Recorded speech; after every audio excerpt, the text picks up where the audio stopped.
Guys, this is a brand new Suzuki Jimny, freshly imported from Japan. Comes with all the goodies on it directly out of Japan, which is amazing, it's cool, but it does have a problem. So if you jump into this awesome little car, what you'll find, wait for it, everything's in Japanese, including the head unit there. Literally everything is in Japanese. So we're not gonna take care of this side of things here, but we're gonna fix that side of things. So the plan with this thing will be to remove this Kenwood unit, which is pretty cool. All in Japanese, actually kind of like that. I'm gonna see if we can keep it. And we're gonna put in our own head unit that takes up this whole fascia, and it's gonna look awesome. And we're gonna add a reverse camera as well. So for this particular Jimny here, the head unit is basically useless unless you can speak or read Japanese. It doesn't have CarPlay, it's only got navigation. So we're going to completely change that. Now, if you have an Australian delivered car, a lot of them, the original head units that they come with, they're junk as well. They're slow, they're not very good, they're a bit clunky. So you don't have to have a completely redundant head unit to change to something like this. If the head unit that's in the car is not that good, or the camera's not that clear, or just it's a bit clunky, you can change to something like this. We're gonna go through the whole install. I'll show you top to bottom what to do. It's not very hard, and you can see and judge for yourself on what you think. All right, check this out, guys. Plug and play, right? Easy, I'll show you how to do that. Accessories, very easy, I'll show you that. And the head unit itself. Beautiful, takes up the whole fascia, will look amazing. Pretty easy install, let's jump into it.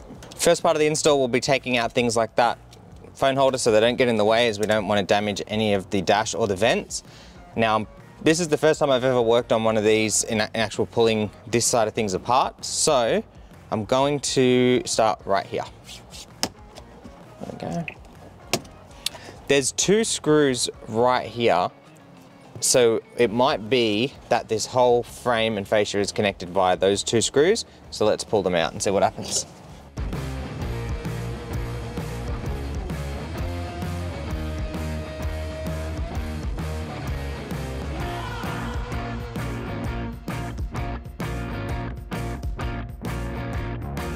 So once those 2 screws are out, this whole thing does just pop out. It is in there pretty tight, so the clips are pretty solid. So just be careful with it, but you'll be fine. And here we go, we can pull all of this out.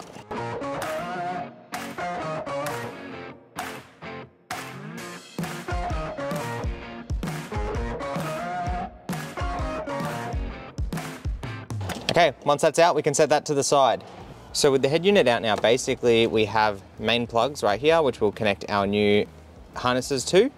There's a couple more things here that we need to get rid of. That was from the aftermarket side. One of them is a GPS antenna here. I've complained about this a lot. I hate GPS antennas on the dash. It's ugly, they don't need to be there. So our new one will go behind the A-pillar where it should go. This is a Japanese thing here. I don't know what it's for. Someone can let me know in the comments. We're gonna get rid of that because it won't work here, it's useless. And that's pretty much it. The unit will be out after that in terms of wiring and everything, and we'll be able to install our new stuff. Okay, just like that, GPS antenna is out. That antenna is almost out. We just have to take this stuff off the windscreen. The little clip thing I pulled back on and it basically just fell off, so that's fine. We'll just get rid of that. This panel here, easy, easy, easy. As you can see, 1, 2, 3 clips. Just get one of those under, pop, pop, pop. The whole thing slides back and out. Glove box pulls right forward, 2 clips on the side, squeeze them in, the whole thing pops out. And that is pretty much done. Now check this out. Here's the unit that was in the car, and here's the unit that we're putting in. All right, so from here you're gonna have a bunch of factory harnesses. That's the antenna, AM, FM antenna, main power harness. That one there, don't know, but it's not camera because I've already checked this out. So on our new harness, boom, line that up. Now that was a little bit awkward to go in. So if that happens, just take it out and check the pins and make sure none of them have been bent, because if they have, things won't work. Number 2 is this plug here that has an RCA on it. So if you've got factory camera, that'll plug into something. This car does not have factory camera, so we're just gonna tape it up. CAN bus plug, that goes into the back of the head unit. CAN module will be found in your kit, so that just gets plugged in on one side. Boom, tape it up. Antenna, and then goes in one way. Boom, plug that in. And we're pretty much ready to go. The only other thing is this here. Now that has to go down and plug into the OBD port. So we're just gonna basically tape that up and run it down to the OBD port. So if you're full DIY, you can just go ahead and plug that into the OBD. If you want to keep the OBD available and free, what you can do is check the pinouts, match it up on the other side of the OBD, and just hardwire it. So that's probably what we'll do. I'll tape it up anyway, but that's another option for you. Bit of an update, I've taped up the CAN module, taped up the plugs that we're not using. So we've got camera plug here, which we're actually also not using, so I'll tape that up. This other CAN bus plug, a lot of people forget that. It's very important that it goes into the unit, so make sure you keep that. AM, FM, main power, everything's nice and neat. I've run the OBD plug port down here with the factory wiring down to where the OBD is. Haven't plugged it in yet. If you have factory USB, that's your retention for it. If you don't, like this car doesn't, don't worry about it, just leave it. Next up, we're gonna look at the accessory wires. So basically in here, we're going to have things like camera plug, okay? That's a single camera plug. So if you're adding a reverse camera, that's the one you use. We're adding a camera, so that's the one we're gonna use. More accessories, a lot of this stuff you won't need, but just plug it in and keep it just in case. For example, that is a SIM card attachment. So if you want to put a SIM card in and use YouTube and Netflix and all that sort of stuff, you can do that. We're going to run that into the glove box. There's a microphone port on here as well. So when we run the external mic, you have to plug that into there. There is audio outputs, video inputs, video outputs, all that sort of stuff. We're not going to use any of that, so that can all get taped up and put away. After that, we've got 2 USB ports. These are just going to run into the glove box. If you want to do something cool, like a flush mount, something like that, you can.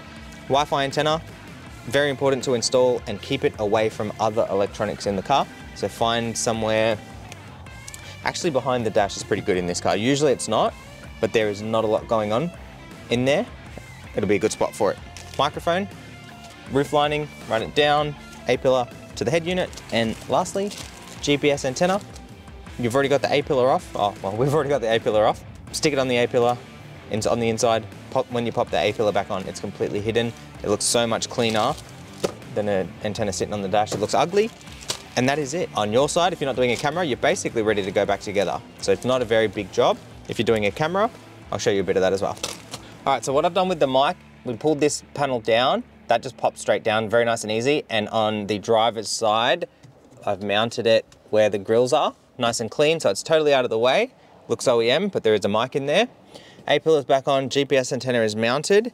And then coming over to here, we've got the main loom plugged in. That we don't need anymore because I'm adding an aftermarket camera. We've got the antenna, CAN bus cable, our new USBs, which have just run down to here, ready to go into the glove box, along with the SIM card. Wi-Fi antenna, which is put in, you won't see it, deep in there. Accessories plug with the mic connected to it, and that's pretty much it. Okay, so our new unit has a bunch of housings for clips with no clips, and the old unit has a bunch of clips. So we're going to take those off, transplant them to that. The actual mounting bracket, don't need to worry about, so that can all stay on this unit. We just need to get the clips off of here, transplant them onto there, go into the car, plug in all of your plugs. Don't pop it in all the way, we'll test it first. Okay, once everything's plugged in, it should look something like this. Powers, accessories, CAN bus cable, those two there, USBs, and the very last thing, camera if you're adding it, which we are, but I just want to do some testing first. So before we clip this thing all the way in, we'll turn the ignition on and make sure everything's working how we want it to. Perfect, so home screen is up, working. We can check a few things like the dimmer, okay? So dimmer's working, get the lights off. Cool, so we're getting radio. Steering wheel controls are not working. So I'm gonna work out why that is right now. Reverse, also not working. Now I think it's because it's a manual transmission. So we're gonna have to run a reverse trigger wire to the head unit. So if you've got a manual, that's something to consider. If it's automatic, it'll work through the CAN bus system. Okay, so steering wheel controls are not working. And what we need to do to get those working is we're going to go to apps, settings, original, and steering wheel. Okay, so once you're in here, basically hit start, press volume up, hit it on the steering wheel, volume down, hit it on the steering wheel, and just go through and set all the buttons that your steering wheel has. Okay, so to get these ones working perfectly, you're going to go steering wheel, impedance selection, change it to, oh, you have to hit, sorry, jump in, press start, hit impedance, make it low impedance, and then hit start, press that, pair it, done. Now we go here, Steering wheel controls are all working. Works with the illumination. That's pretty much it. So I'm gonna work on the reverse camera side of things and let you know what's up. Good news, that's basically everything working. Like I said before, if it's an automatic transmission, go to reverse, it'll bring up your camera. It's manual, so that's not gonna happen. I'm gonna work out the best way to get the camera working and I'll let you guys know. Update on the camera. That little plug there that we didn't use actually has a brown wire on it. That gets 12 volts in reverse with the manual selector. So that is really, really good news. All you need to do is tap that on and run it down to your aftermarket harness here. Find the brown wire, which I've got found already here. Boom. Disconnect it. So I've disconnected it from the module. So that brown wire is the reverse input. So that goes to here. So basically this picks up CAN bus, spits out your reverse signal so that you don't need to do this. But because it's manual, it doesn't do that. You'd normally have to run 12 volts from the reverse light. This car has it behind the dash, so it's even easier. So you just run that direct to this plug here, cut the CAN bus module out of the equation. So as you see here, I've just cut that brown wire off. That is because you don't want to feed 12 volts into that when that's meant to be feeding 12 volts out. So just cut it. Brown connects straight to there. So brown goes directly from here to there, and you're done.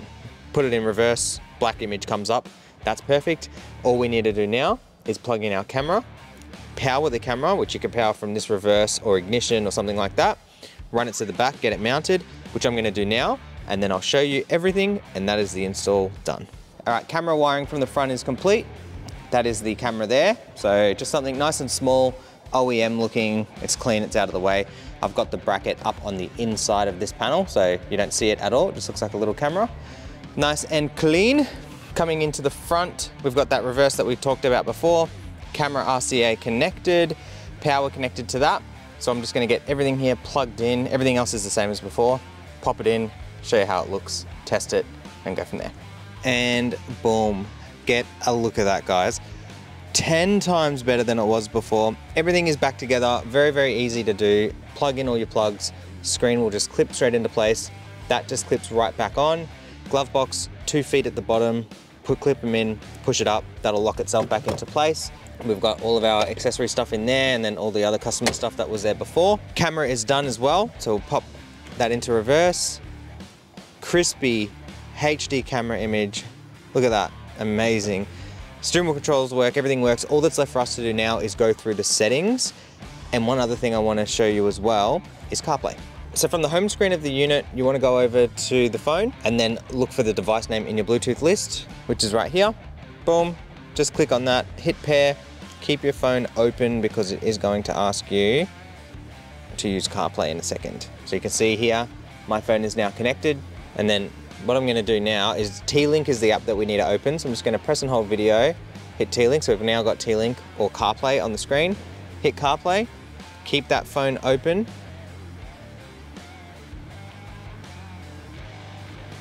Hit use CarPlay, which you would have just seen. Put that phone down now.